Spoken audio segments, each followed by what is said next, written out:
Jerusalem in 134.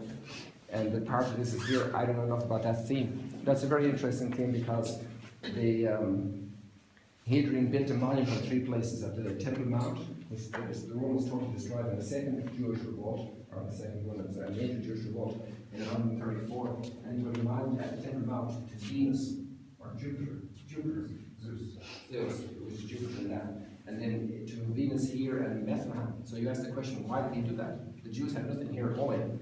But then obviously there was a group of Jews in the Roman perception that were following Jesus that obviously came here.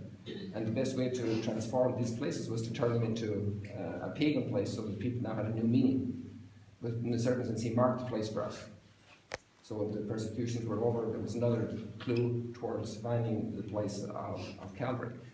So you can go in there if you have a flash camera. You can see it better through the camera than you can with your naked eye because of the lack of light.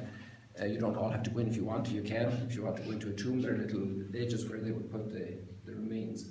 Then the reason I bring people in here is actually modified in the last year because they put a new floor in here. Before it was just an earth floor, like you'd have in a country stable.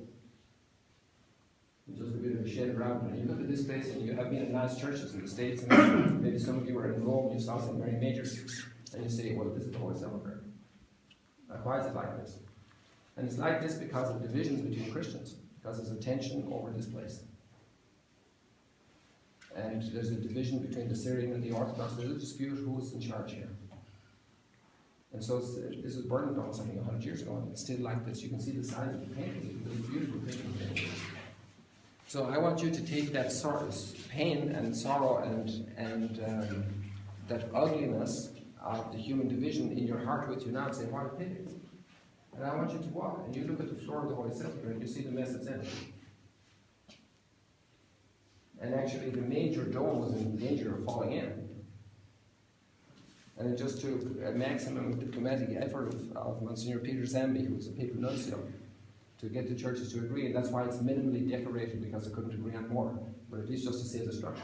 So you have these type of divisions among Christians. It's a very sad thing. You know? So it raises a big question mark about us. Okay, so I want you to go with that thought quietly, and I'll take you, just follow me to another position. Okay?